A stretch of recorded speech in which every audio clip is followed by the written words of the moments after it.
Hey everyone, how you doing? This is Amon Green, Green Bay Packers all-time leading rusher, and you're watching Packers Total Access Live, your daily source for Packer content. Go Pack, go!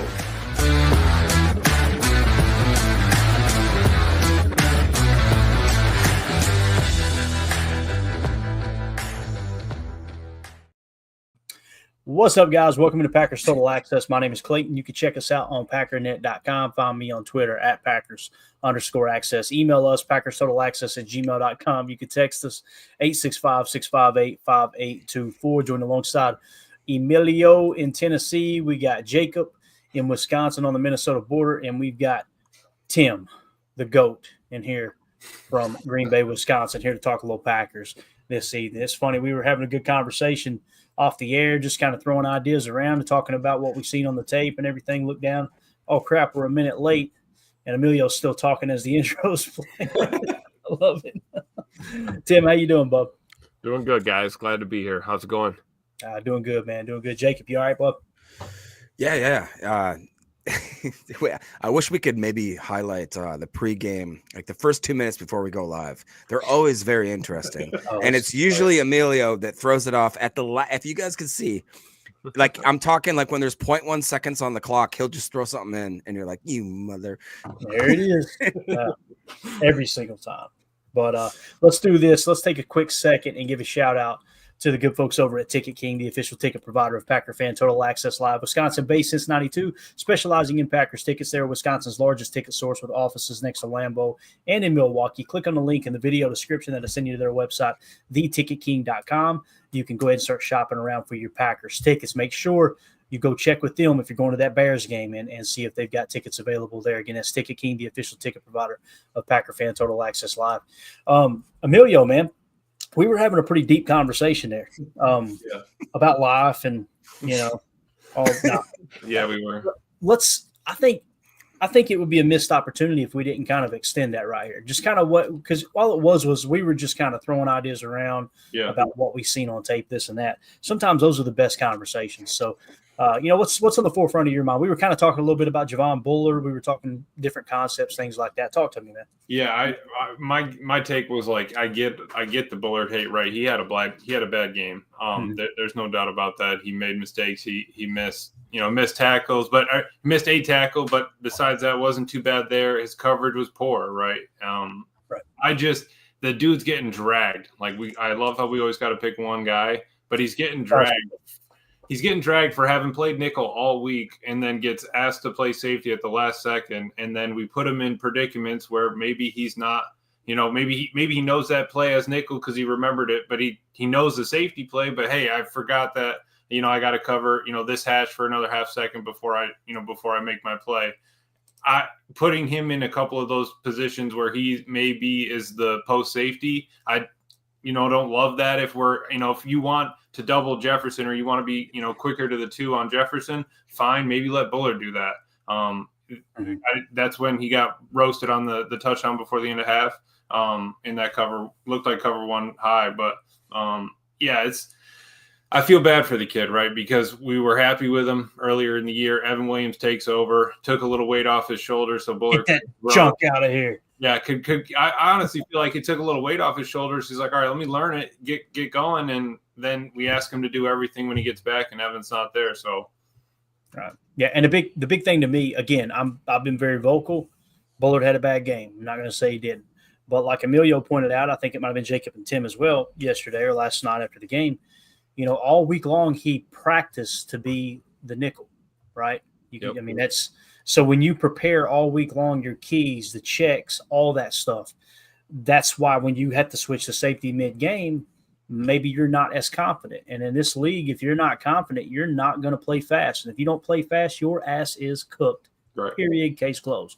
So it kind of felt like that. It kind of felt like he was a little bit hesitant on where he was supposed to be, when he was supposed to be. That little stop and go that Jordan Addison hit him with, that's a tough look. It looks like he got lazy. It looked like he kind of just settled in. Okay, we're good. Oh, crap, I got to go. You got to keep your head on a swivel. You got to keep those feet chopping. You know what I mean? And he'll learn that. And It was, a good play call, good play design, good execution. It does help that Rashawn Gary got choked face masked and tackled on that very play and stepping right up into the throwing lane in which he had to use to throw to Jordan Addison. But we won't dive too deep into that today. Let's go around the horn with any of that we just said there. Tim, Jacob, y'all got anything to add to that conversation?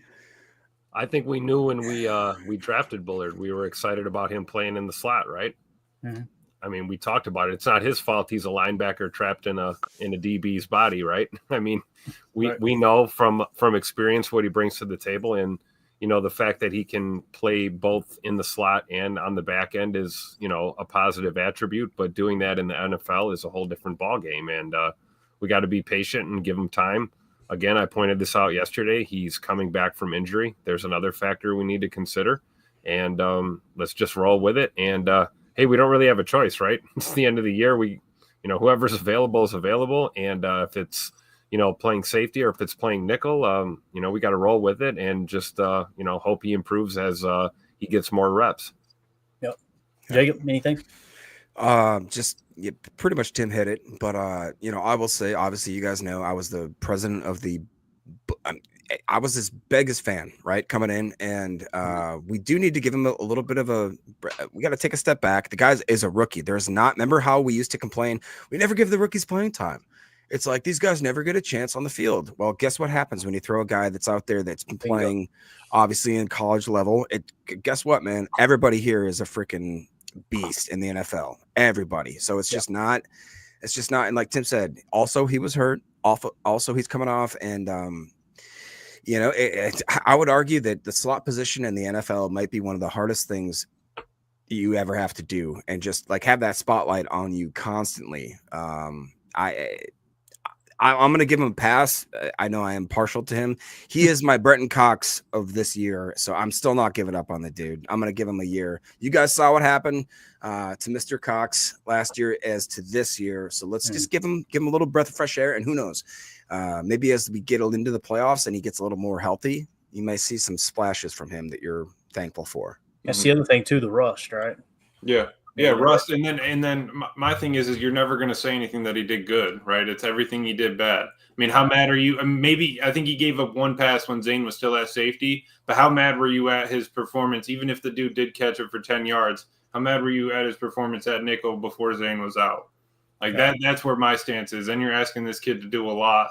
And again, we know that coming out of the draft, you don't get a lot of time to go through everything. He's not learned. I mean, they picked up everything, new coach, all that. So I don't know. It was a great learning experience. I just hate dragging him. No, I understand that completely. Ron Samble in the chat says, interesting how Matt wasn't quite as impressed with Coop as we were. Makes me wonder if some of the blown coverages on running backs were on him. I did not listen to the presser. What did Matt say? Does anybody know exactly what Matt said? Can I say I was actually a little bit shocked for how vanilla Matt LaFleur is. I took it a certain way. I don't understand what happened, because to be one of the best prospects that we've ever seen performing, I thought it was a little bit, he was not in a good mood today. Matt LaFleur was not interested in talking to the press. So I think maybe that you have to take that with a grain of salt. But I will say that, you guys know, I wanted him to I wanted Matt LaFleur to become Tupac LaFleur, and I saw it happen. And now I'm starting to, I appreciate that.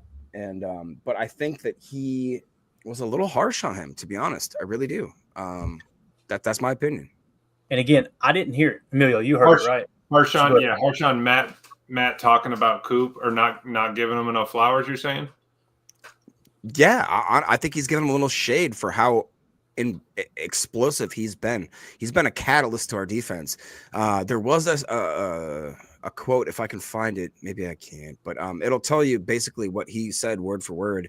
And he kind of said that he made some plays, and then he didn't make some plays, and right, whatever. And I think that's true. And then that's where just whole circle here.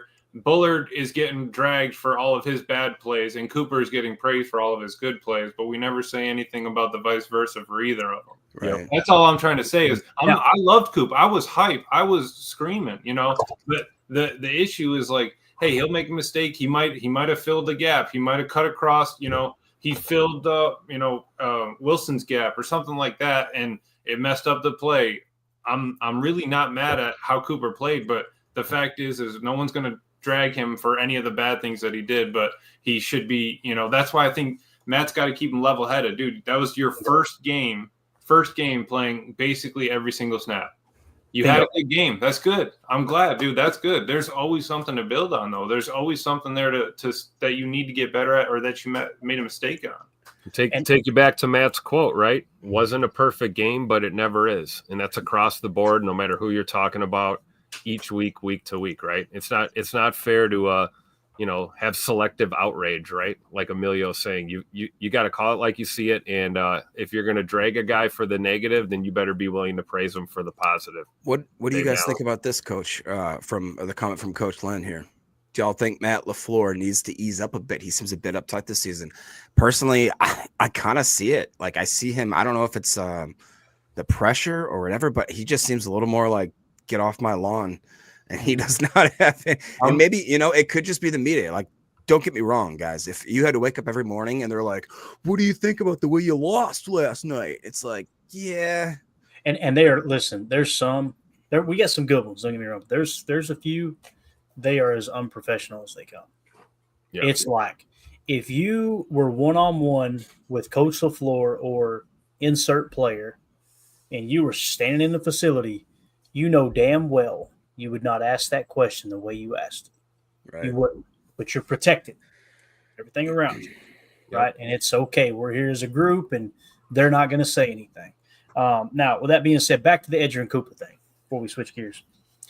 What you said there on the latter part of your comment, Emilio, was spot on.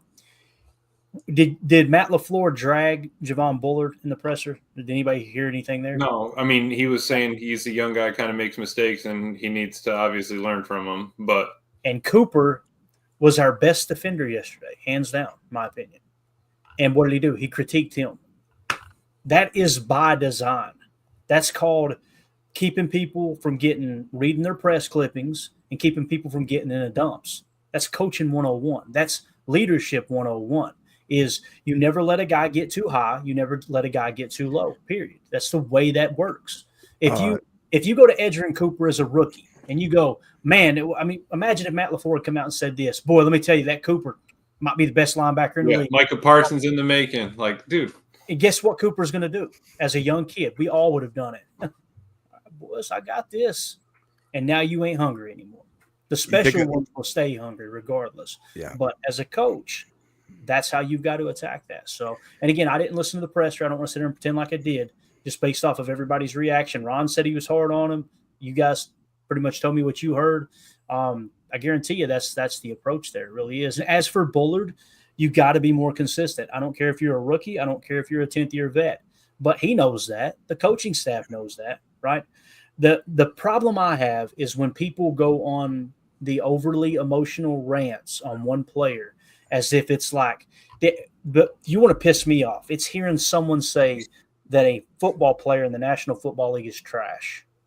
Like when I hear that, I go, how do you make it to the National Football League and you're a trash player? And if it's just a figure of speech, okay, cool. But when I hear that word trash, I'm going, boy. And once again, we on this show, if we wouldn't say it to somebody's face, we try not to say it on this show, right? Yep. Because that's called, I'm just going to say it, bleep it out, earmuff the kids. It's chicken shit's what it is. When you are willing to hide behind a microphone and a computer screen and talk trash about somebody and do it in a personal manner, and you know darn sure you would not say it to their face, I can't respect that. It's okay to point out what they did wrong. That's why when we critique people, it's not that player's trash, get him off the team. I'm tired of him. He's made of glass. He's a dumb football, whatever you want to say, right? What we do is we go, here's the tape. There's where he screwed up. Let's move along. Yep. Right? So, criticize the play, not the player. Right. And to Coach's point, I don't think Matt needs to ease up. I honestly think that he's hardened his shell for a reason. I think that, like he was saying in his presser, the difference in a game is razor thin. The difference in this league is razor thin. He knows that. I think that if we want first day Matt, you guys can call him up and see if he'll show up. But we have Tupac for a reason now. I think that this team is young. Sometimes, like when you're coaching a freshman team, you got to be hard on them, right? If you have a set of seniors, you're okay. They know what they're doing. All right, I just need to keep them on the tracks. these guys, I need to like get them up into the car, make sure we're good to go. This thing's going down the tracks, make sure there's no stops, no crosses, nothing. I think that's where he's tightened up a bit, and I'm not mad at it. Yeah, I think Coach Len is onto something. I mean, he does seem very uptight, and it's like for the reasons you just said, Emilio. You got a bus full of kids. You got to manage that whole bus full of kids, right? And you're not driving them to a high school game. You're trying to drive them to New Orleans and bring Lombardi home. So there's a reason that he's probably a little edgy, and I'm with you. I prefer edgy, uptight, pissed off Tupac LaFleur as opposed to "aw shucks, Matt." I'll take that all day. Yeah, and here's the thing: like in those moments, if you're talking about like the hardened Matt LaFleur, like he's not just going to kiss everybody's rear end. He's not going to be "aw shucks, Matt LaFleur" like Jacob we always talked about, right? Yeah, that's fine. What I don't like and where I would disagree personally is when Matt LaFleur is on the sideline showing all that emotion. The screenshot everybody's got of him looking like he's. Like, you can't do that, man. Come on. Your team is seeing you be overly emotional, and he's corrected himself on that last year. He said, I'm trying to teach Quay, who's an overly emotional guy, right? This was last year. I'm trying to teach Quay to not be overly emotional. I've got to control my emotions. And he gets away from everybody. Nobody's perfect. There's no two ways about that. But, man, that's just you got to really grief, right, Clay? You got to be the change you want to see in the world, right? Be that example. And if you're not that as a coach or as a teammate, if you're telling people here's what we are and you're not being it, you're going to lose credibility that fast. So that's the one thing I would say in that regard. But as far as him coaching the guys up hard, can we be real? Outside of Packer fandom, outside of that locker room, if you were to ask anyone across the league, do you think Matt LaFleur is an alpha? What are they going to say? They're going to say no. Yep. I mean, we've seen it all. It's all year long. People talk about it. You're coaching alpha. You're an alpha. Why do they say that? Can we be real? It's partly pretty. Because he's pretty. He's a pretty boy. He's a pretty man. Watch your mouth. You watch your mouth. And listen, I'm going to be real. And there ain't nothing wrong with it. His wife's happy. That's all that matters. But when you spend that much time getting them brows lined up and stuff, that's the byproduct of it. You look good. That's a byproduct. Right? All eyes on me. You look. Oh, no, you didn't. But I'm telling you, man, it's like in business. You notice, look at the most successful business owners on the face of the planet, and look at how few of them have facial hair. Right? You think that sounds stupid, right? That's silly, right? And then Jacob's laughing. I get the full beard, right? I got the scruff, right? Hey, Jeff Bezos, Elon, Tim Apple. Do you know why? Because it has been scientifically proven. This isn't me making crap up. Scientifically proven that people they trust people less if they have facial hair. They trust them even less when you spend that extra time lining that thing up. You know what it says? It says, boy, he spent a lot of time looking in the mirror getting that thing just right. It's a lot easier to shave that off and you're good to go. Sounds silly. I'm telling you, it's a real thing. I've experienced it firsthand. So, the reason I have a beard is because I don't want to shave every day. I'm lazy. I gotta go shave. Let's go, Milo. Everybody, get out of here. You know what? You're all alone, Clayton. No, I can't, bro. and I went a good significant amount of time. I'm talking about clean shave, right? You'd be surprised how many people came up and had a conversation with me. But when I grow this thing out, Mandy's like, when you grow your beard out, you look like an angry redneck. I am an angry redneck. I better shave it off, try to hide that, to be honest with you. Anyway, Jacob in shambles. So true. Let's get back to football. Anyway, it's just we're kind of talking Matt LaFleur, talking leadership, and these are just things I've kind of learned over the years with business and stuff. And it sounds stupid when I first heard them. I rolled my eyes, but it matters. It matters. Jacob will come in here clean shaven tomorrow. Jacob's going to be clean shaven, and he's going to have the old handlebar mustache going. The AFAM, no. Yeah. And I'll show y'all my Emilio tattoo as well. Yeah, it's going to be a real good episode. Too old for this with the hot take of the day. Says Cooper was not offside. That's not a hot take. I'm just kidding. He was not offside. There's no two ways about it. We did put this up for a second there, and I took it down. I apologize. So Edgerrin Cooper was the highest graded player on the Packers, according to PFF.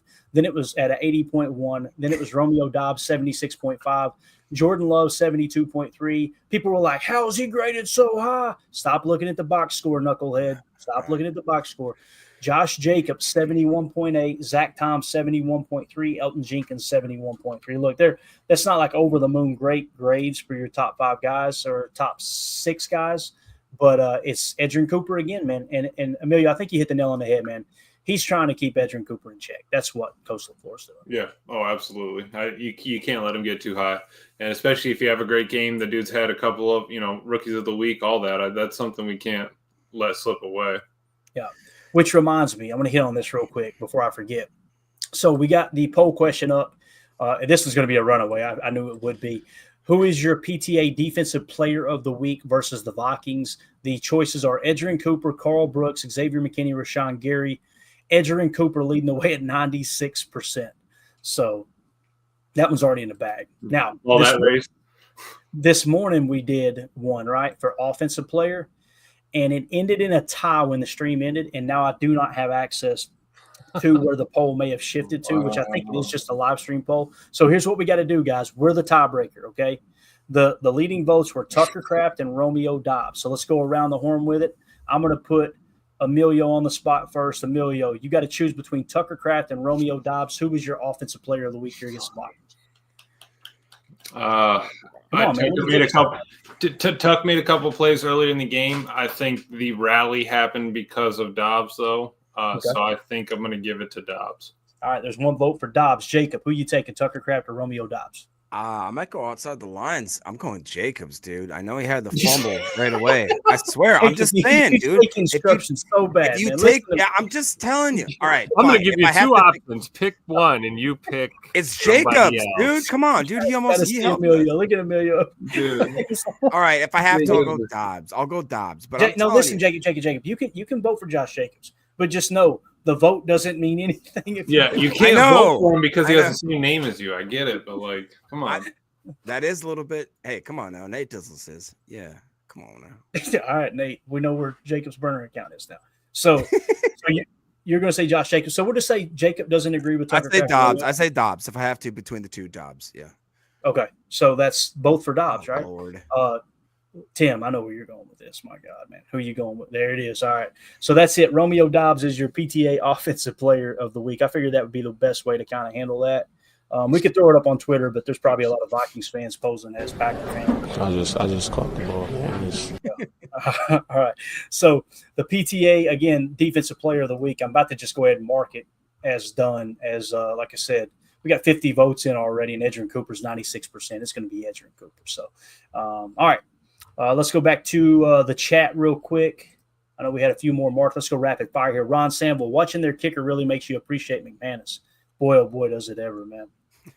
You got to let him kick, bro. we got to let him kick. Tell him, Clay. Tell him. They don't call him McMoney for no reason. Come on now. It was just tough, man.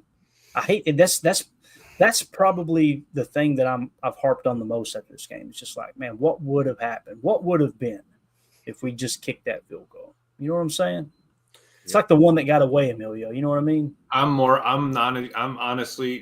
I still stand that Matt should have gone for it. I'm more upset about the pre-penalties of the false start on a 3rd and 1 or of we get the first down, Josh Jacobs touchdown. We got a whole it was every penalty we got cost us points or cost us a crucial 3rd down or a 4th down. So, I mean, we didn't play a clean game and we shot ourselves in the foot. Every mistake was our own.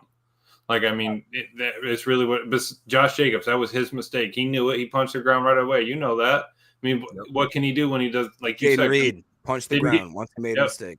Yep. And Clay, after Josh Jacobs fumbled, and then 3 passes right afterwards. Don't even turn around and hand the dude that we've leaned on all season. I mean, that he got us out of the rut when Malik Willis was our quarterback. We watched Malik cook down in Tennessee, in Nashville, because Josh Jacobs was back there.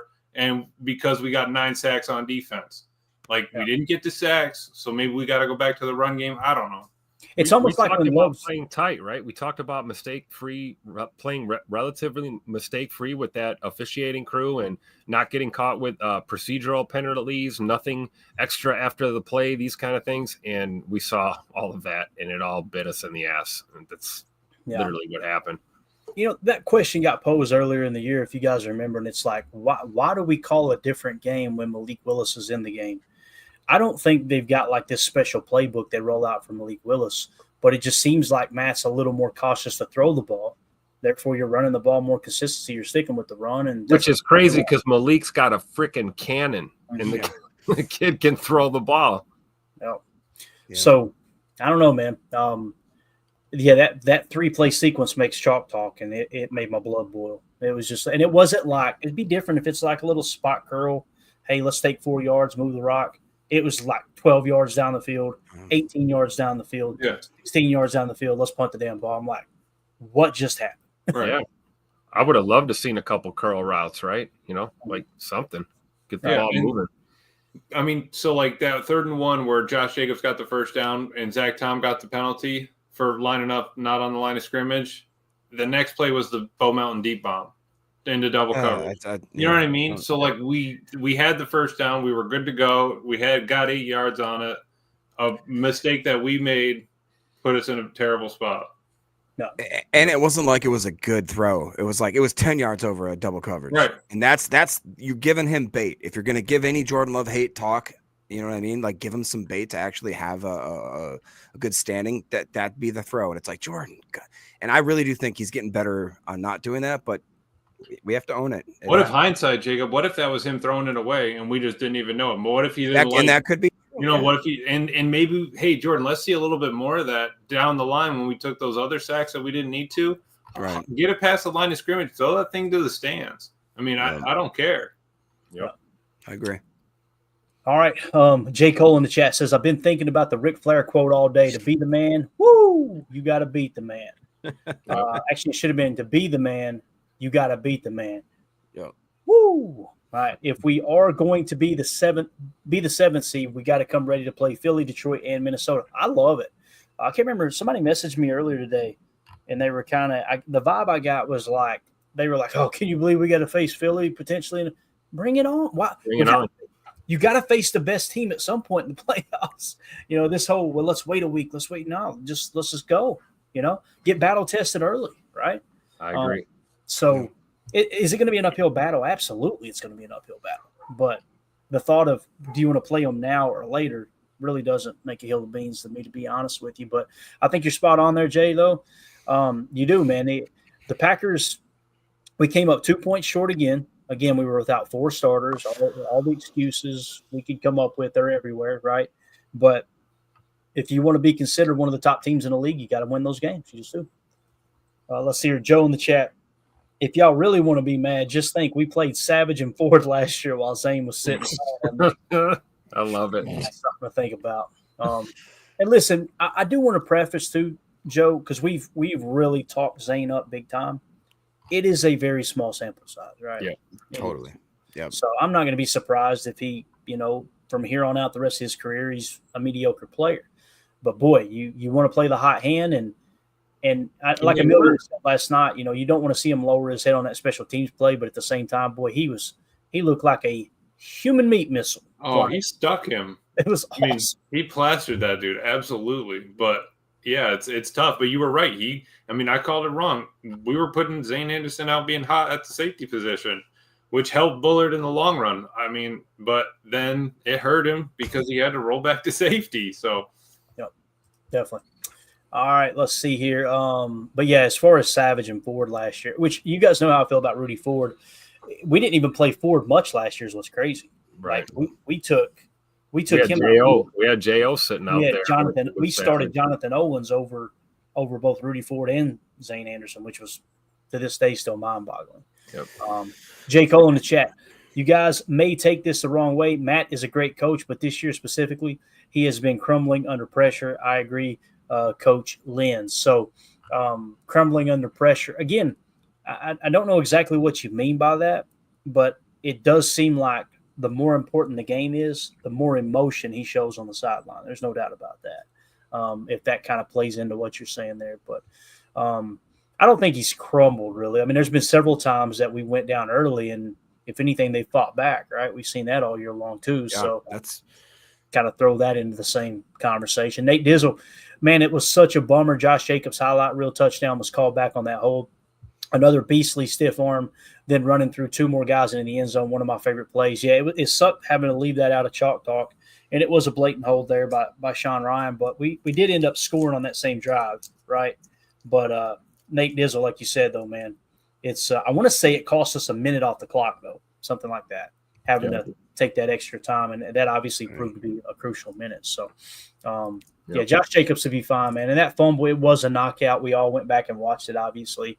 The dude made a great job just tackling with one arm, bringing the other one around. His hand hits the ball out. Now, we're going to sit here and say, well, how many pounds of pressure was actually on the ball? Was it enough that it should have warranted knocking the ball out? I don't know, but I don't know. You guys, do you have any trouble? You have any problems with his ball security guys after that? Or no? Go ahead, Jake. No, the guy's got 3 fumbles. Just to be clear, though, Coach Len's clearing his name. He goes, I didn't say he was crumbling. All right? Don't put that name in my mouth right there. Sorry, How dare you? Thank you, Greta. All right, here we go. This is a AFAM. It's going to catch y'all by surprise. AFAM has a negative comment here. Jordan is regressing. I don't know who marked it, but when they're marked, I'm throwing them up here. I did it. I did it to you. AFAM. Shut up. He's not regressing. Stop it.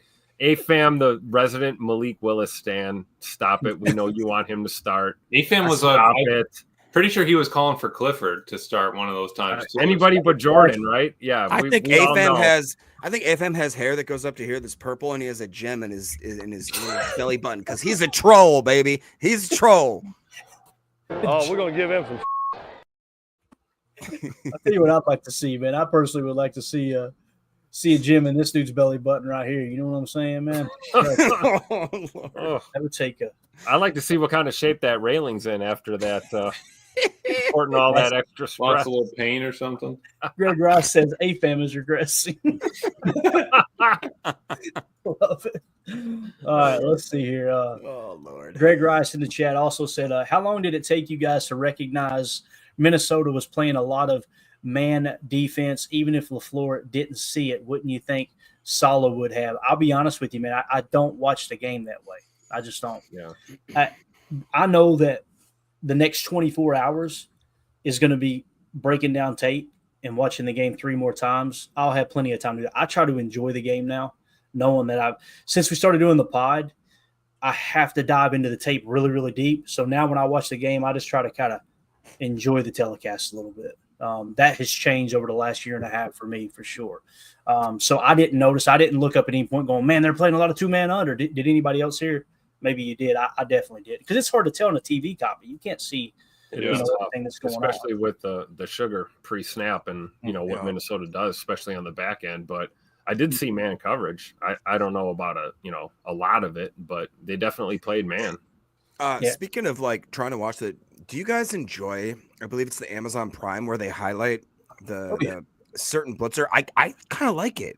Some people I've seen that they don't like it, and I'm like, man, I enjoy that. If there were to progress and I don't want to say AI or whatever, but if there is some sort of cool interactive way where you can be like, oh dude, watch that, I like it because when they highlight the guy and then he doesn't blitz. And he doesn't go. That's most of the time. Yeah.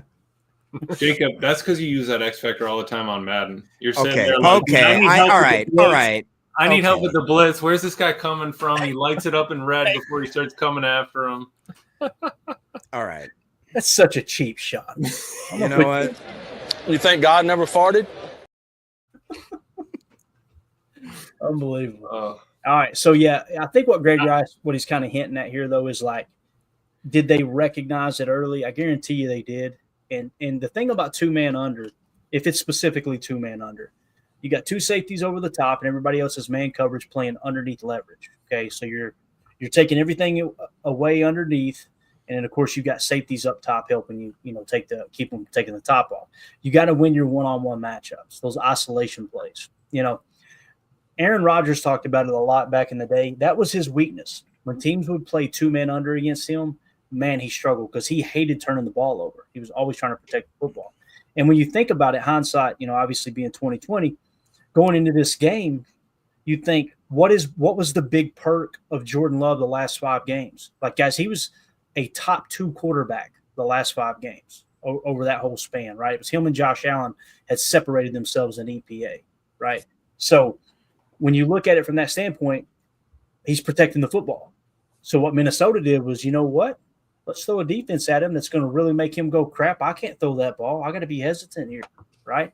I think that's probably what happened.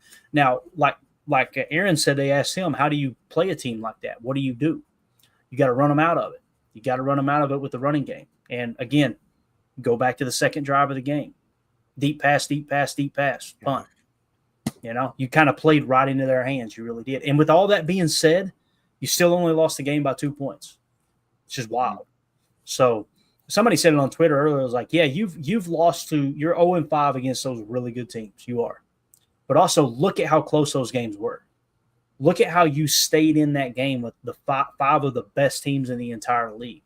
And you were right there within one score. The Packers are a scary team in the playoffs, is what the guy was saying, basically. Yeah, what was it? All 5 of our losses are an average of like 4 points or something like that. Crazy. 4.5. 4.5 points. Crazy. To Greg's question here, Saleh isn't at the game.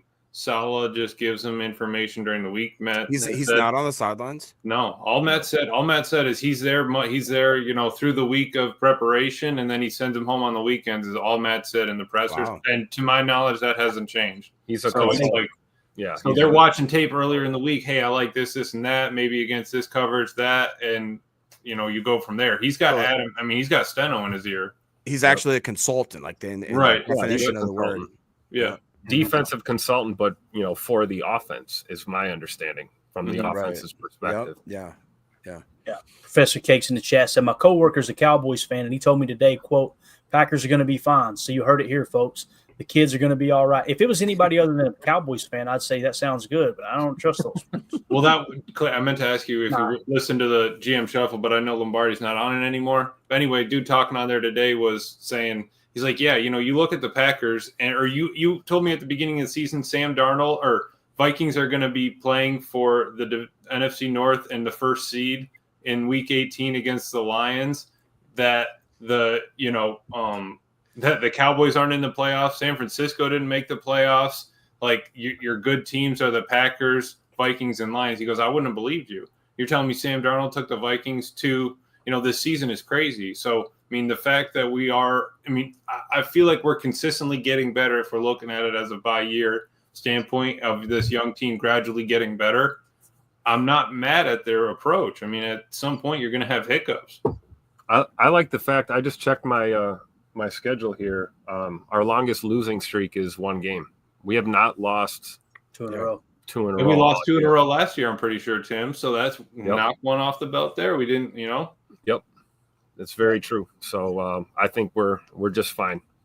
Yeah, 2-0 for this says, I've never met a Cowboys fan I actually trust. And Chris N says, Clayton, we are keeping our heads high, classy, like 100. Hey, amen, man. Amen. And again, it's just you gotta put things into perspective. You really do. And that's why I like to talk about this stuff during the week. And then after the game, when people overreact. Are you seeing that, Tim? Are you laughing at that? Put it on the screen. Sam Darnold looks like a Lego police officer. Oh, we're gonna give him some. Photoshop. That's completely true. Okay, back to business. Sorry. I don't even remember what I was What I saying. get for looking at the chat. I'm I look so at the sorry. chat one time. Jacob back. Here he is. Appreciate you. Thanks It for was giving him Tim's back. fault. I watched Tim react to it. I had to put it on. Jacob was like, "Oh, that's funny." Oh, Tim reacted. Put it on the screen. Seriously. Give me a reason. Oh man, Oh, what is my this? goodness. Darnold looks like Hopper from Stranger Things. I don't even know who that is. It must be bad though.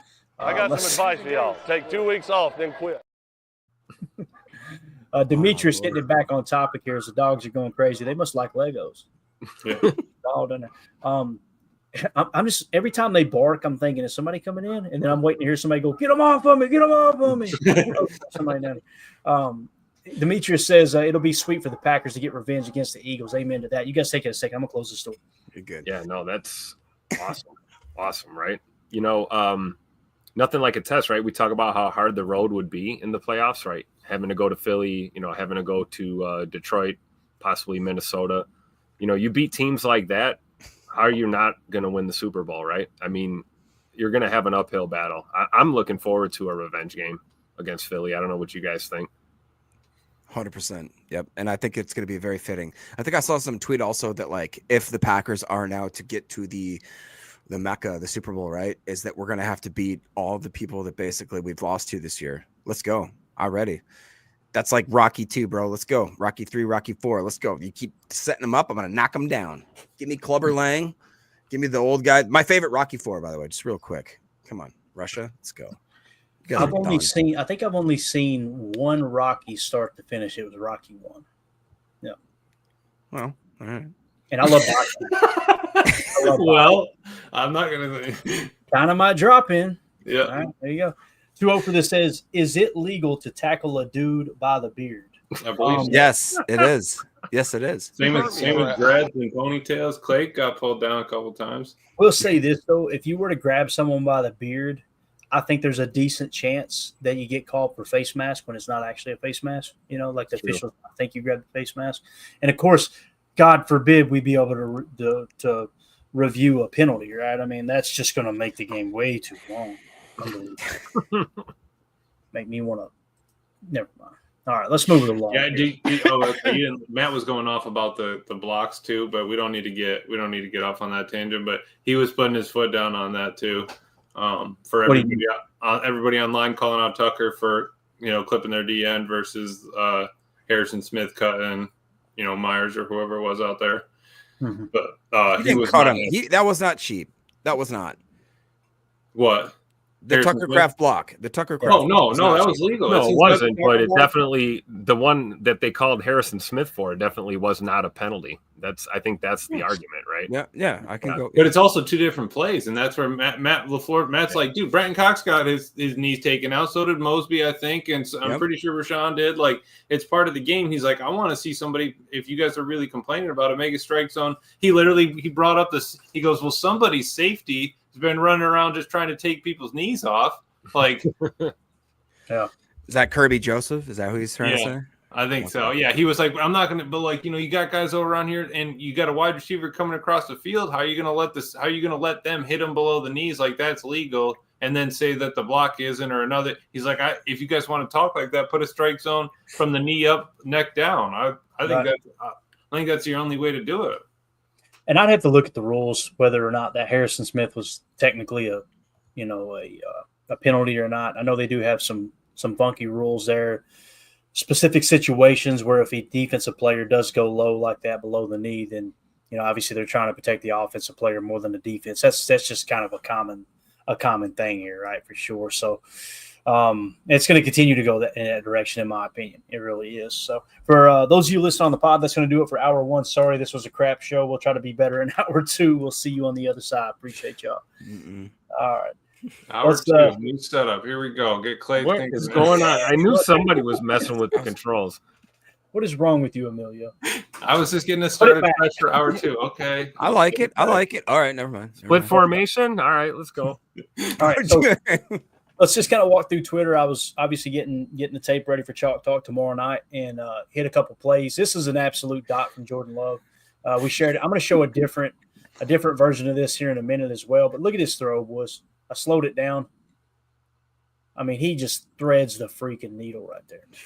And we'll show in a later tweet. It was a free play. He rushed him to the line, got a free play, and obviously hits Malik Heath there. Great job by Malik Heath as well. Dog. Yeah. Jordan, again, getting a free play and putting 6 on the board there late in the game. Let's see here. We don't need to do that. It might be a copyright. I just said to all those Packer fans every year who say stuff like, I'm done with this team, on to the draft, and it's that IKEA video. If you guys have never seen this, hilarious. So, I want to give a special thanks out to Trevor. Okay, Trevor Anderson. He said, don't give me a shout-out. We're going to give you a shout-out anyway, bub. So, and I won't read the whole tweet, but just basically – Trevor's over there like – I just caught the ball. Exactly right. So we've got some awesome listeners. Mr. Larry has donated memorabilia to give away to other users. United Bates has been nothing but a blessing. I know there's people I'm going to forget to mention, but we had our boy Trevor give us he actually sent in. What I love about Trevor is he's constantly thinking of like currently what can we do, right? So he sent the 2 autographed pictures of Mark Murphy that said 65% on it. He actually got Mark Murphy to autograph at 65%. Wow. This one right here he sent today. He didn't tell me what it was going to be. We got 2 of these in. So it's the blocked point after against Chicago. and it was signed by Carl Brooks and says PA block. And he's got it. No dated. way. Yeah. So he sent 2 of them, one for the studio, and then the other one, of course, as you can see, I've got them both here on the table. That's the little bar setup we got here at the studio, but you can see the pictures right here. We got 2 of them. They're identical. Okay. So we're going to give one of those away in a giveaway here coming up real soon. And I just want to say, like, Carl Brooks, boys, Carl Brooks showed up again yesterday, in my opinion. Sure did. Right. Got another sack. He's just Recovered a fumble. Yes, he's just one of those unsung heroes, man. I'm just going to leave that up for a while. Let's just leave. Did you listen to appreciate that? Did you listen to Larry's one-on-one with him after the game? I did not know what He was kind of just. He was like, Carl, how'd you do this? I'm just kind of there, just trying to do everything I can for this defense. He said, what happened on your sack? Oh, well, me and Kobe did a TT, and you picked the center, and you got me on a ricochet. He said it was either going to be Kobe or me. The dude decided about Kobe, so I got it, man. I was just just trying to do everything for the team. And he's like, how are you just there? How are you just always around the ball? I don't know, man. Just do it for the team. And I love that out of a young guy. He's not too high on himself, not too low. Let's just do what we can to get this team going. Yeah. Afam's trolling you. He says, got enough The tequila cat is on out of Cat control. LL." He said, let's hit them real quick for fun. Respect here. Artist says, the tequila from Cosco? Oh, wait. Change the Joe ticket. says, Costco has Timu some good tequila? tequila. Where's the Coach Len? Timu tequila. That was Terra Mana there, the Rocks tequila. That's a pretty good little bottle. So anyway, come on, guys. This isn't an alcohol show. What the hell's wrong with y'all? Oh, Lord. But I will say that gift though, that little spinning dispenser, Mandy got me that for Christmas. Boy, it's spot on. It's nice. Love it. A little Coca-Cola in there. You got Sprite in another one. You know what I mean? Put them. Tired of you stumbling down the stairs. She figured just keep it all up there. Just stay up there. around. All right? For God's sakes, just stay up there. All right, so this play here, this is one of them I was talking about watching the tape. This was the 18-yard touchdown throwing catch to Jordan Addison, where our boy Javon Bullard kind of gets lazy. The dude does the stop and go. I said nothing to see here, just Rashawn Gary getting choked, then face masked, then tackled to the ground on this Jordan Addison 18-yard touchdown. Let's watch it here. So let's go full screen. Look at this. I'm going to pause it. Look, hand on throat. All right. Jeez. That is a penalty, by the way. Now watch as he disengages. Grab the face mask. Wow. Hands to the face or face mask. You pick one of the two. Be fine. And then watch this. It's not a rip. He is running around the edge, and he just literally hooks him and tackles. What the? Yeah, no call. Now keep in mind, if he beats him there, and Sam Darnold's trying to step up into this pocket, right, and deliver this ball to Addison, he is getting his clock cleaned by Rashawn Gary. Mm-hmm. Look, So can we again, focus on the ref What's right that? there on the bottom right corner who's looking directly at it?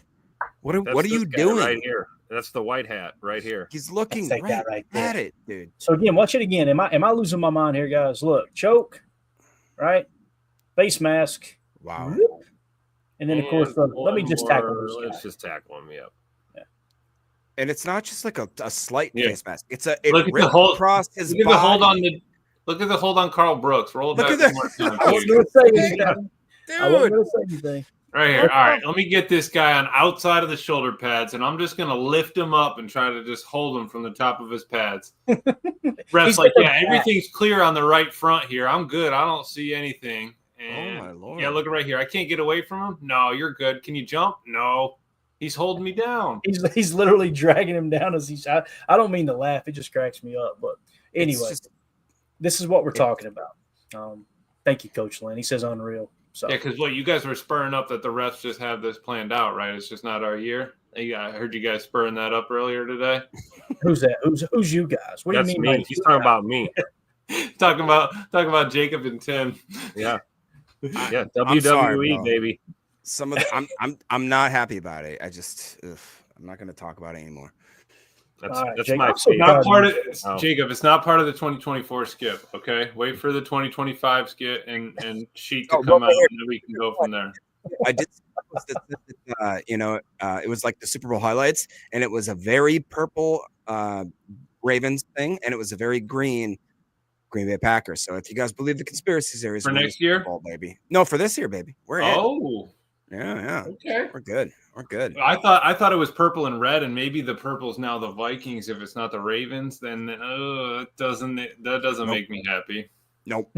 I don't know, but we need to send that tape into the NFL, Clayton. That We is need to- crazy. We need to pull the Chicago Bears, and we need to cry and send tape to the league office. And listen, it's getting retweeted like crazy, like it's blowing up. Of course, there's a couple, literally 2 or 3 Packer fans. Stop crying. Stop. Okay, all right. Understand this. First of all, your ass is blocked. You're gonna tell me to stop crying. That's the way that's gonna work. But on the other side, if you do not make noise about these penalties as a fan base, and I respect to I never tag the officiating crews. They're like, you could tag NFL officiating, but the fans who do, I tip my cap to you, because that's how you get change, is because you've got to make them aware. We see what's going on here. I mean, like every time you tweeted something and I retweeted it and tagged NFL officiating. And that's good. Like I said, I typically don't do it in the tweet itself, but again, you've got to make noise with it, because if you don't, then you can't complain. You're going to look up at the end of the year and go, well, crap, we don't get any calls. Yeah, that's right, because you wanted to act like you were on your high horse going, oh, come on. We're not allowed to complain about the officiating. All right, Joe in the chat says, at Chris, I don't believe in conspiracies, but the same ref who called offsides on a missed field goal is the same ref who tried to ignore Matt LaFleur trying to call a timeout and ask the kicker. Did y'all see that play? That's insane to me. I told you, he wanted was to worse be able than to the kick one the earlier field goal, this year. get the practice kick through. Let's not call a timeout before the play. Let's let him kick get it through. Oh, wait. No, I got one from Green Bay after it's already snapped. It's like, come on, dude. You know what I want to see Matt do next time? I want to see him run right up to that ref and just scream in his ear, timeout! I mean, Start can running on we the agree? You want to see him run up and just grab his junk and call a timeout. Can we agree that when the announcers, when it's like a 1, 2, 3 second clip, and then the announcers go, well, that was weird. It's almost like they were ignoring him. Yeah, dude, we just freaking saw it on TV. Like, what the are we talking about right now? Unbelievable. Drives me insane. Try harder, NFL. Yeah, exactly. Don't, though. Please don't. All right. So Carrington Valentine, every week, guys, every week now, we've got something on tape. Am I wrong? We didn't have this last year with Carrington. Carrington was on the field a lot, but boy, oh boy, Reef, we're having an all-time greatest episode. I don't think that's a good thing when Reef said that. But last year, Carrington played like 900 snaps or whatever, something crazy, right? This year, this is off the rails. This year, you're seeing him make play after play, man. Am I wrong? Last year, Tim, you're the only one that's mature in here, obviously, these 2 giggle bushes over here. All right. But do you remember Carrington making plays like this last year? I know he's on the field a lot. I just don't. Not like this, no. Not in comparison to last season, no. But I will say we saw him flash a lot last year. But I think, like I said, I think in the absence of Jair, I think Carrington Valentine has took it upon himself to step up and be a leader out there. We talked about, his time at Kentucky and how much they missed him when he was drafted. They felt like they lost their emotional leader on defense. And I think Carrington's doing that part, but the X's and O's aspect, you see him here, sniffing that ball out, being a freelancer when you need to be and when you can be. You only leave your assignment if your assignment's, not in the play anymore. And he's making plays, man. He really is. He's stepping up. And it's a good thing he is, because my goodness, can you imagine if he wasn't playing like this and we're down Jair and, we've got safety issues and, you're looking at Stokes and, maybe possibly, Corey Ballantyne, playing more. I mean, this is awesome to see CV kind of step up in year 2 and play such good football, really down the stretch too. We've seen a lot of this in the second half of the season, and it's awesome. Yeah. And again, when you hear me say a Mabel defense, and it can mean a multitude of things, but this is what I'm talking about. 3 levels on one side of the field. Notice how you got an underneath, a mid, and then you got a guy matching right here coming over to play on that corner route. They seen something on tape that I think they were in a 2x2 set here. Yeah, when they're in dub nasty, they seen something on the Hawkinson side to suggest, hey, look, they're going to try to attack with an out or a pivot with a corner. And boy, as soon as Carrington's seen I've got help underneath, let me jump this route. And I believe it was Edgerrin Cooper that took the flat away. You look at Carrington, it was a hell of a play on the ball, but you also had to give credit to Coop. I believe it was Coop that makes that play. Look at him get over to the flat. Look how quick, right? Takes the underneath away. Bam. That allows Carrington to float back and take that corner away. So what do you think that was? What's that? What do you think that was? I think it was. I've always heard that called cover 3 Mabel, where you've got a deep, then you've got a basically a deep third, a curl flat that's going to kind of play, not even a curl flat. It's more of like an 8 to 12 yard curl that you're covering, and then you've got a flat defender underneath as well. Right. And typically, it's when teams like to attack you on the outside. And I could go through the passing concepts. I don't want to waste a bunch of time doing it. But it's when you got a flat and a curl, what they call a flat 7, right? Typically, where you got an out with a 7 route here. That's how you attack that. Because what they're looking for is a high-low read, and your corner is always going to have outside leverage, right? Your corner route, in this case the tight end, is always going to have outside leverage on that over-the-top defender. So if you throw a Mabel look where you've got 2 defenders underneath, he can slide right. He can sink, what they call sink, right underneath that corner, because you've got a flat defender taking care of underneath it. He's basically help for both the high and the low. And you see here, he leaves the low, which is Justin Jefferson. No big deal. And then gets the high and gets the pick. I love it.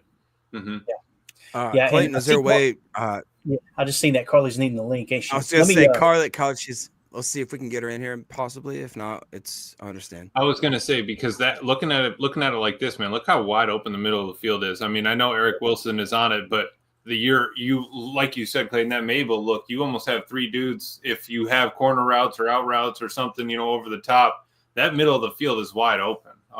Obviously the concept, wasn't crossers or anything like that, but still look at that. That's a huge gap. Again, need to get that pressure on, and that's how you got that turnover. I think that was another thing Larry asked. Carl was in there on that pressure too. Yeah, sure. Great job by Cooper there, jumping out in coverage there on Jefferson. Because Darnold's going to take that quick under there. Look at that, yeah. Look at him. You know what I mean? He gets out to the flat right away and takes that away. Yeah, which is kind of why we get Edgerrin Cooper. That's the coverage pick, really. Tim or Amelia, I'd love to hear you guys' just Carly. That's real quick. Go ahead, Carly. You're good. We got just the Matt LaFleur criticism of Cooper. I just want to real quick highlight that, and then we'll obviously move on. The only reason that I thought that maybe I don't agree with that is just because the kid's attitude. He's such a nice guy. Like, he seems like the nicest person in the world. I feel like if you've ever been a Clayton, you're a business owner. Tim, you've owned many businesses. Mila, you know how to handle business. Oh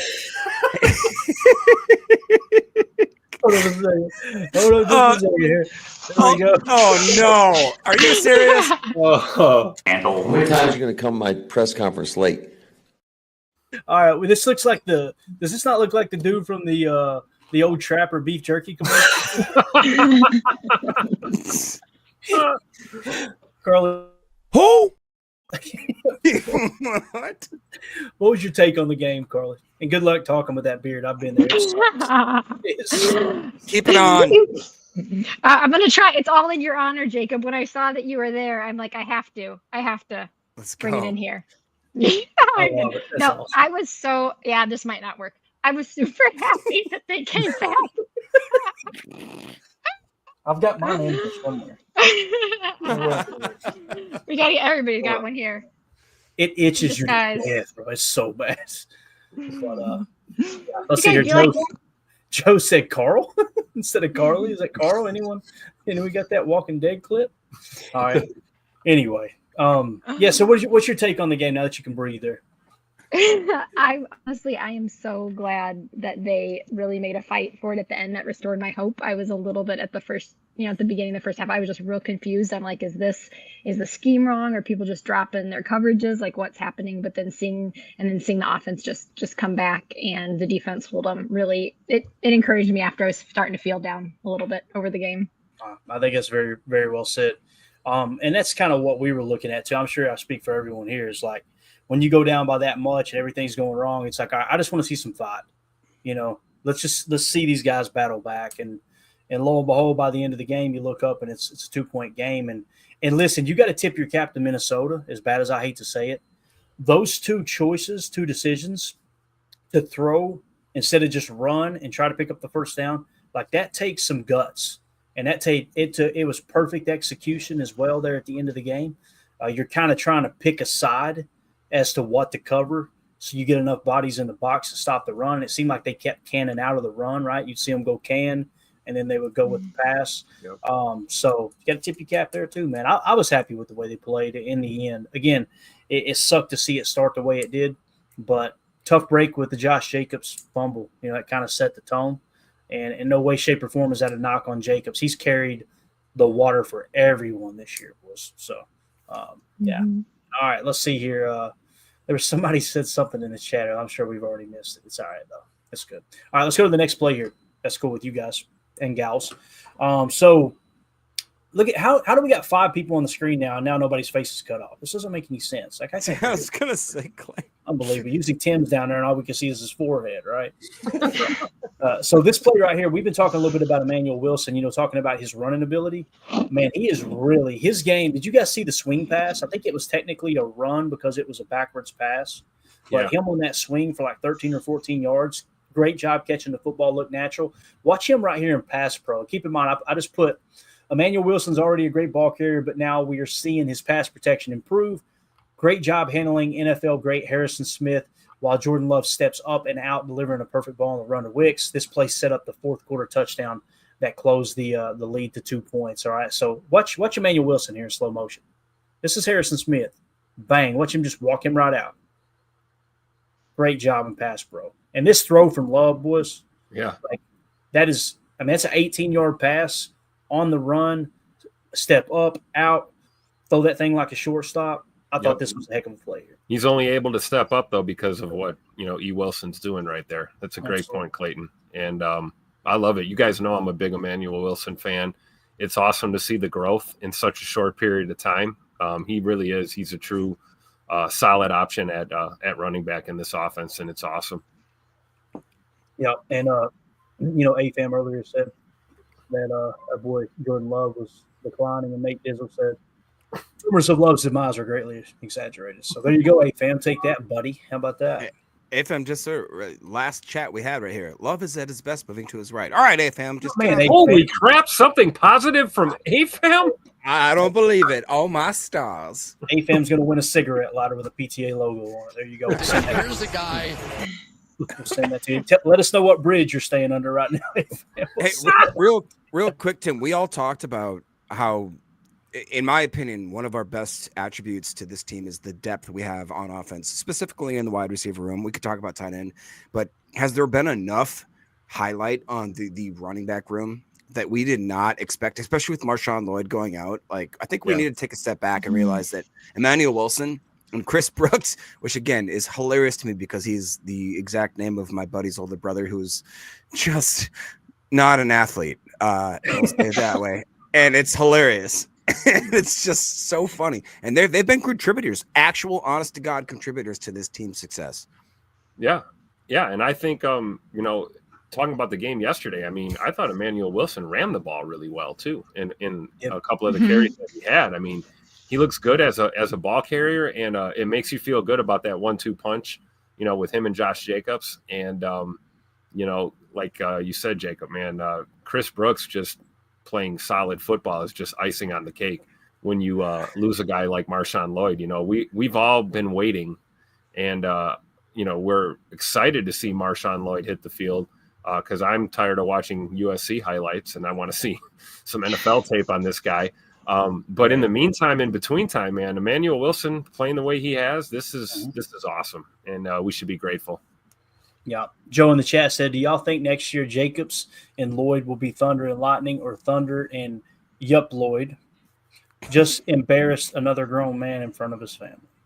Did I miss something there, boys? I don't know. Yeah. I think he was trying to say, and Lloyd just embarrassed another grown man in front of his family. Look at Emilio. You're a sharp one. So, here's the thing, though. Emmanuel Wilson's going to have something to say about that. Yeah, I think so. Now, the one thing that Lloyd's got going for him is we know it seems like the coaching staff and the general manager are very well in line that when they spend a high draft pick on a player, they're kind of going to the front of the line. We've seen that with Savage, right? I mean, for forever. Kind of the same thing with Stokes too, right? He's been given every opportunity to succeed.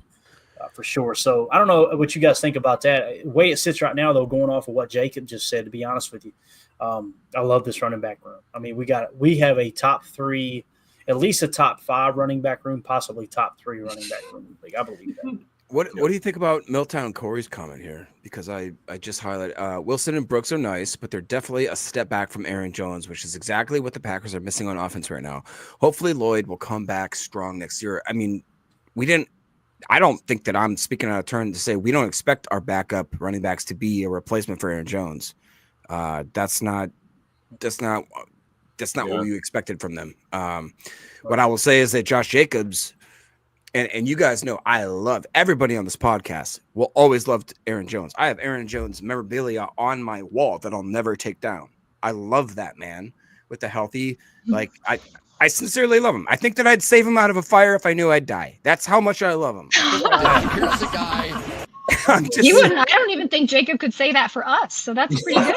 Not all of you. No. I definitely wouldn't say it for him. Not Emilio, for sure. But I'm just saying, it's Emilio catching strays for no reason. Wow. I'm just saying, Lloyd anybody. He'd be like, I gotta flip the smash burger. Sorry, don't get down.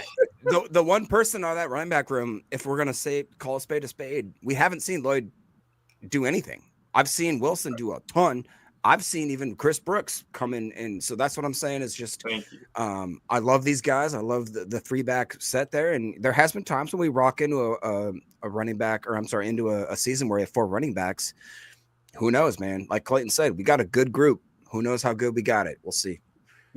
Yeah, I would just say Jacobs is not a step back from this Milltown, and we ask Wilson to do different things, and we ask Brooks to basically be a blocker, and you get blessed with a run here and there. You know, we gave you a touchdown the other day, and like besides that, I need you to be the sidecar that comes in motion and lead blocks for Jacobs on that little counter trap out of shotgun. I love that play, but that's what we're asking him to do.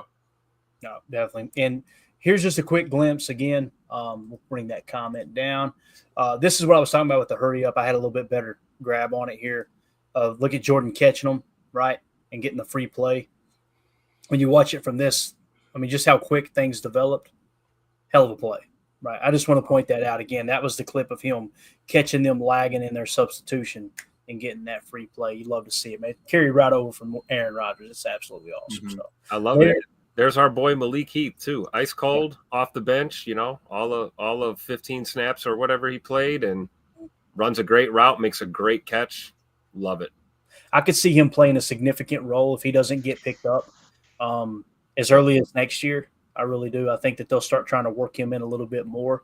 If you get to the point where you think you might not be able to sign both Christian Watson and Romeo Doubs back, the following year. So let's see here. We're supposed to get into PFF grades. Why don't we do that real quick? That sound good, gang? Yeesh. Yeah. All right, let's hit it. Here we go. Give me a second to. Here's some grades. Yeah, we'll go full screen. Well, no, this will work. This will work. So as it sits right now, we got this sorted by overall grades in the entire NFL. The Packers are grading out. Looks like they are tied for 12th at 83.8 overall PFF grades as a team. All right. And Jacob, what you were saying with the running backs just now, our running game grade, we have the 4th highest grade as a team running the football. Wow. At a 91.8. Can't wait to see where that defense is grading out. Let's see where the defense is. Tim. Jacob. They're 14th at 70.3. Now, here's the big thing. What about that scoring defense? Look at and see, that's the thing. Like when you look at these, to me, this is how the players have played. So when you see the grades come through, and then you see the numbers not line up in terms of like the points per game, the yards per game, all that stuff. To me, I don't take that as PFF got it wrong as much as I am. That's showing how much the coaches are bridging that gap. You know what I mean?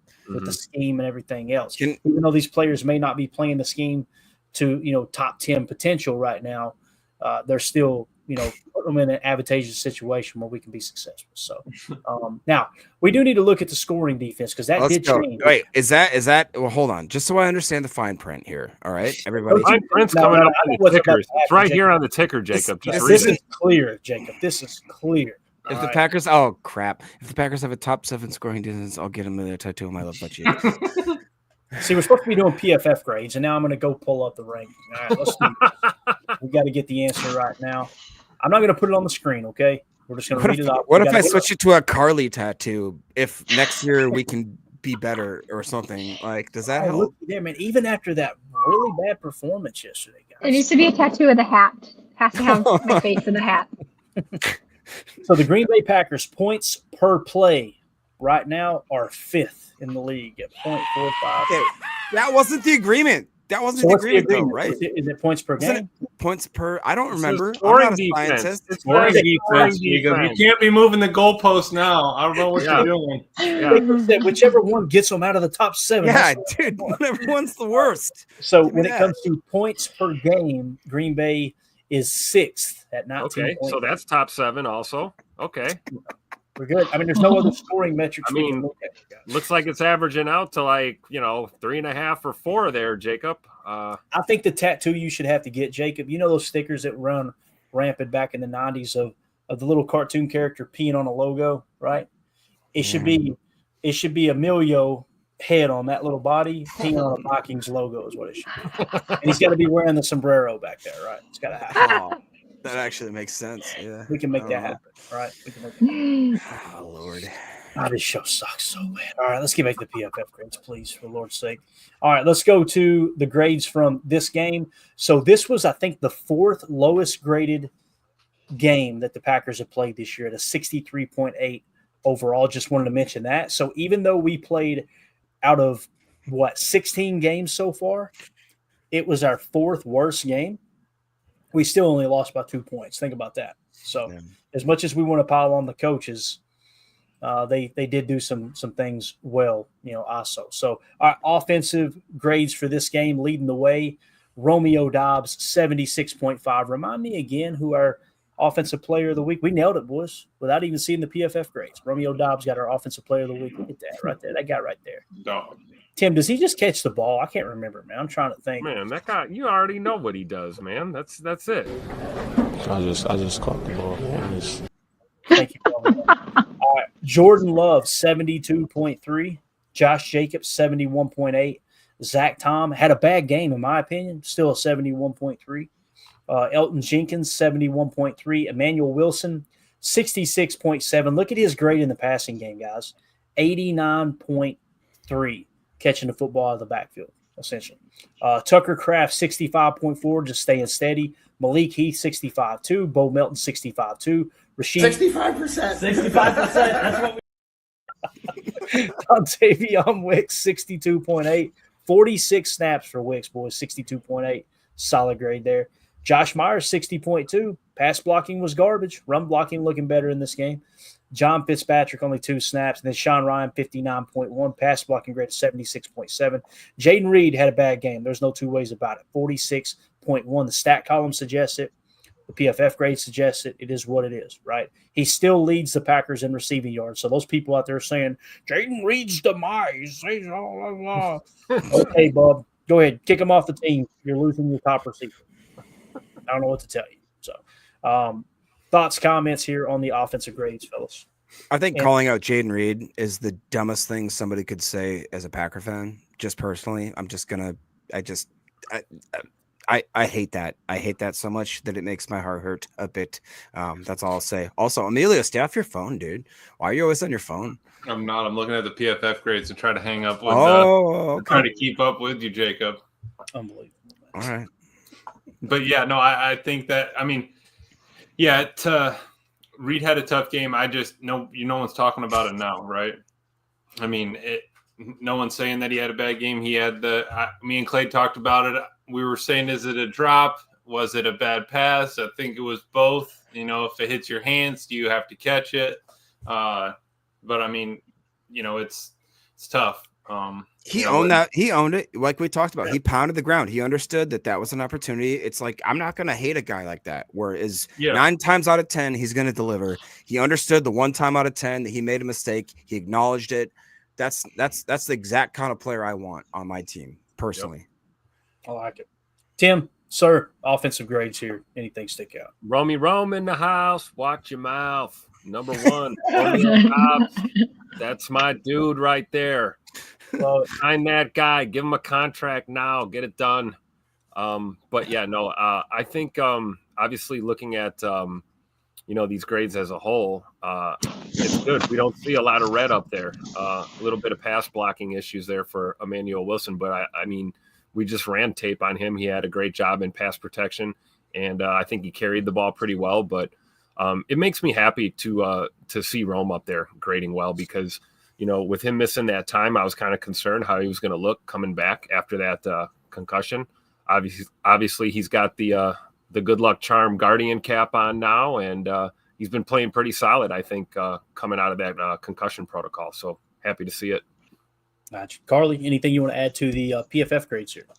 The offense. I was kind of surprised to see the such a low grade pass blocking for Emmanuel Wilson because you did show that clip that showed that he was doing pretty good. And I know that's just one play, but from what I saw, it looked like this is just a lot lower than I would expect. But then again, I'm not a PFF analyst, so I will defer maybe to them, but I still say I like him on our team. And I don't know. I'm not a doctor. He being a paying customer for multiple years now since PFF pretty much launched. I would love to be able to at least have the privilege of going, can you show me how you came to that grade? Like, can you show me the individual play grades? But nobody's allowed to know that. So we got to call Collinsworth, man. We got to get in there. You got to call Chris, man. Chris. Don't you do it, Jake. Here's a guy. Dang it. All right. Defense. Only 12 snaps, but Devontae Wyatt was on one, boys. 91.8. Wow. Run defense grade of 66.6 and a pass rush grade of 88.3. Imagine if he and Zane had not got hurt in this game. I mean, you like to think those two guys alone might have been worth 2 points, So 2-0 for this. Carly with the guardian cap on. I'm supporting my guys. Supporting Dubs. Number 2, Edgerrin Cooper at an 80.1. Pillow. Hey, I'm cold. It's keeping me warm. 80.1 for Edgerrin Cooper. We talked about run defense grade 91.5, tackle grade 59.3, pass rush 82.0, and then a coverage grade of 47.4. I seen people in the chat earlier saying they felt like he struggled in coverage. PFF definitely agrees with that. But still an 80.1, had a great day. 4 tackles for a loss. My God, man. What a monster. Carl Brooks, 68.8, kind of goes hand in hand with what we were talking about. Isaiah McDuffie, 65.1. Zane Anderson only made 11 snaps, but a 65 for him. Rashawn Gary, 63.3. Eric Stokes, 34 snaps, 63.2. Not horrible, boys. Not horrible. So that's all we've been asking, right? Just don't be horrible. He seems to be stabilizing a bit. Yeah, that's the 3rd or 4th game in a row we've seen this from Stokes. Yeah. Corey Ballantyne, only 3 snaps, not worth mentioning. Kenny Clark, 62.5 with a tackle grade of 68.1. Xavier McKinney, 62.4. Had a run defense grade of 70.4, a tackle grade of 83.6, pass rush of 74.4. His coverage grade was a 55.9. So obviously that 3rd down conversion on the dig, PFF felt like that was probably Xavier McKinney's, fault. And then they probably, to be honest with you, with a 55.9 coverage grade, they probably felt like that throw that I think was on Bullard, because I think it might have been a match defense, the post for the touchdown. They probably felt like it was on X there. So everybody take a grain of salt with the PFF grades. I love them very much, and I think it's a tool. It's not the Bible, right? It's a tool that you use to diagnose. I just look at the Xavier McKinney, everything but the overall. You're like good, great, good, not the best, and then you're like, he's 10. Okay, all right. So you just got to take it with a grain of salt. Sometimes a PFF grade comes out and it doesn't reflect necessarily what we saw on the field. In my opinion, I'll say that. That's all I'll say. I think it's fair. Let's see, where were we? We hit on pretty much everybody. Actually, Carrington Valentine, right? Yeah, Carrington Valentine, 62.4 is what they gave him. Is that right? Yeah, a 70.9 coverage grade. one of his better coverage grades of the year. Lucas Van Ness, 56.3. Brenton Cox Jr., 55.0. Keyshawn Nixon, 51.4. And Kingsley Enagbare, boys, 37.4. And he got the majority of the snaps amongst the edge rushers. So Go ahead and talk about my man. What was Bullard at? Oh, yeah, Javon Bullard, 37.7. So PFF definitely agreed with kind of what I was saying I seen on tape. 37.7, the coverage grade, 41.1. Again, and of course, the 87 tackle grade. Like I said, linebacker trapped in a DB's body. Okay, all I'm saying is the kid led the team with 10 tackles, 1 assist. He was targeted six catches, 6 receptions for 100% for 72 yards. All right, not great, right? Me no like you that, Jen, but you're at the safety had to make 10 tackles. That's a problem. Yep. But did he have to make those tackles because he was out of position? That's an issue with the dude probably 2 spots above him. I think that we missed Quay. I'm going to say it again. Eric Wilson was struggling inside. He had, a 45 grade. Yep. I think we missed Quay in there.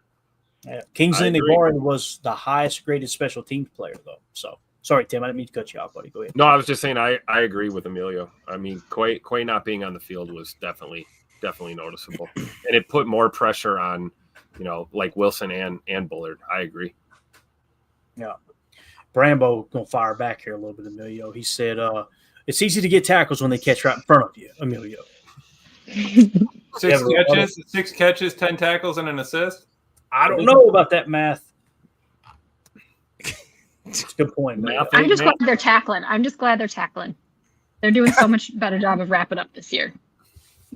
Whoa, okay. Which is huge. All right, let's get ready to end this crappy show that we did tonight. It was off the rails for a long time. Jacobs gets to giggling. He throws a couple comments up on the screen, and next thing you know, it's just – you guys wanted this. You asked for the beard for multiple months. Did they not, guys? Yeah, they did. And we're talking about butt tattoos as soon as he's back. That's all I'm we saying. gave the people what they wanted. We threw in our life savings into a pot. We went and bailed him out of jail. Here he is, and this is what you get. So. Hey, the good news is, Jacob, I mean, even if you do have to get the butt cheek tattoo, you could lie because, none of us would know because nobody wants to see it, Oh, no, I would expect that you guys would expect proof. I mean, no, we'll take your word for it, bro. Listen, we'll take your word. I'm comfortable enough with my sexuality. I want to see that butt cheek, Jake. It ain't got nothing to do with that, Clayton. I'm just trying to keep my dinner down, I got you. Hey, man, I'm all right. I'm going to do some squats. I'm going to try to prepare for this. All right? I'm going to try to make you guys proud, all right? You can do some squats and be like, On my knee. Put it on the ticker, Jacob. I'm going to do some squats. Working on it right now. I got it. Oh, man. This show sucks. Tim, we got to do another show in the morning, man. I know. It's all good. Absolutely. I'm just not going to go to sleep tonight. Yeah. There's a game. Nightmares of Jacob's tattoo. There's a game on right now, but it means absolutely nothing as the Detroit Lions and San Francisco 49ers are facing. If the Lions lose and they beat the Vikings next week, they're still the number 1 seed, so nothing there. And San Francisco, can we all say it together, guys? They've been irrelevant for quite some time this year. So, Jacob, go ahead, sir. What would you like to talk about here? You got something to say to the class? No, dude, the chat's off the chain as always. I wonder why. I can't. No, it's been a pleasure to be back. Please just stop concerning yourselves with my butt. All right, everyone, just keep your mind out of my butt. All right. Jacob's going to hit up Planet Fitness for 2 weeks starting Wednesday. And then he's gonna leave right when his trial membership's over with. Yo, I don't even want to jinx this, but I'll say it. I just had an interview right before we went on this podcast. I'm pretty sure I'm about to be the next general manager of the Planet Fitness. Oh, no. I'm not even joking. Not anymore, Jacob. You had to say something, didn't you? Ain't happening, man. Jacob, if you're the general manager, I want to see a T-bone steak from your earlobe down to your shoulder. I want your traps to just be toned. Emilio or Milltown Corey says, just get Emilio on the right. Hey, I would rather do that. Can I do that? My dad loved that. He loves that. the fact Actually, wouldn't be bad. That actually wouldn't be as every bad. time that my dad watches the show to see if Emilio joins on because his favorite movie is The Night at the Roxbury. Great when movie. they talk about Emilio and they go Emilio, and he loves it. Loves it when Emilio comes on. He like geeks out. Hey, ticker's updated. Check it out. I'm gonna do some squats. PTA Jacob. There Let's it go. is. All right, there you go. It's on the guys. ticker, Clayton. Yeah. Let's go. No. Hilarious. All right. All right. Yeah. That's it, guys. I think we're done. Look at Ron Samuel. Maybe don't tell them about this show, Jacob. Good idea, Jacob. Yeah. That's probably a good one. Yeah. All right, guys. Wash your hands, wash your butt, man. That's it. That's all. Speaking of that, there was one I wanted to hit on here. J. Cole said Rich Eisen thinks we should go and bring Adams back. What do y'all think? I think Rich Eisen should probably not talk about football.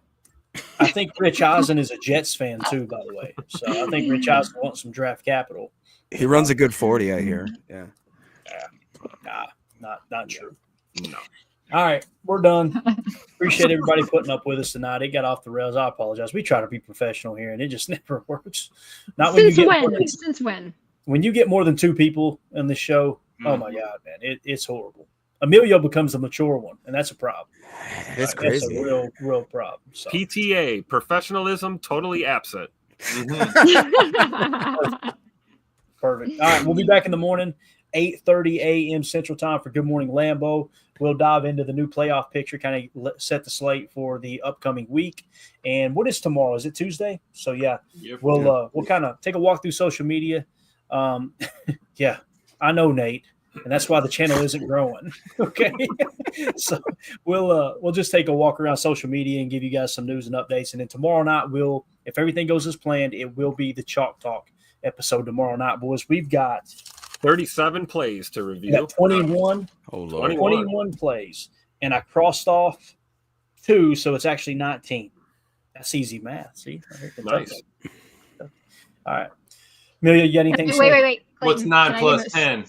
21. What? Huh? You remember that video? No? Okay. Go ahead, Carla. Go ahead, Carla.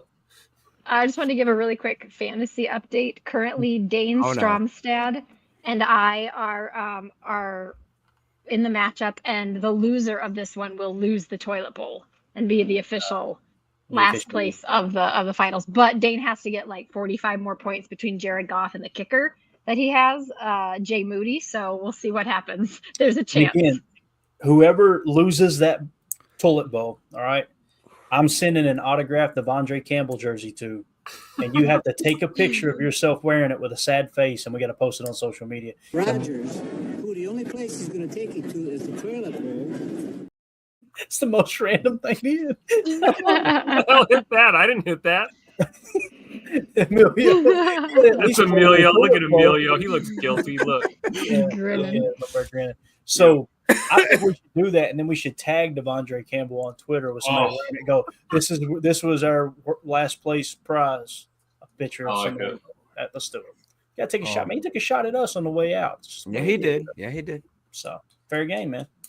All right, that's it. I'm out of here. Appreciate y'all. Carly, it was good to see you. Thank you for hanging out with us. Thank you for wearing the beard. Hopefully you don't break out there around the face there, because I'm telling you, man, when I wore that thing, it was like, ugh. Of course, I had the chest tat. I poured weed. That was fun, wasn't it? All right, bye. This sucks. And we go. Bye, guys.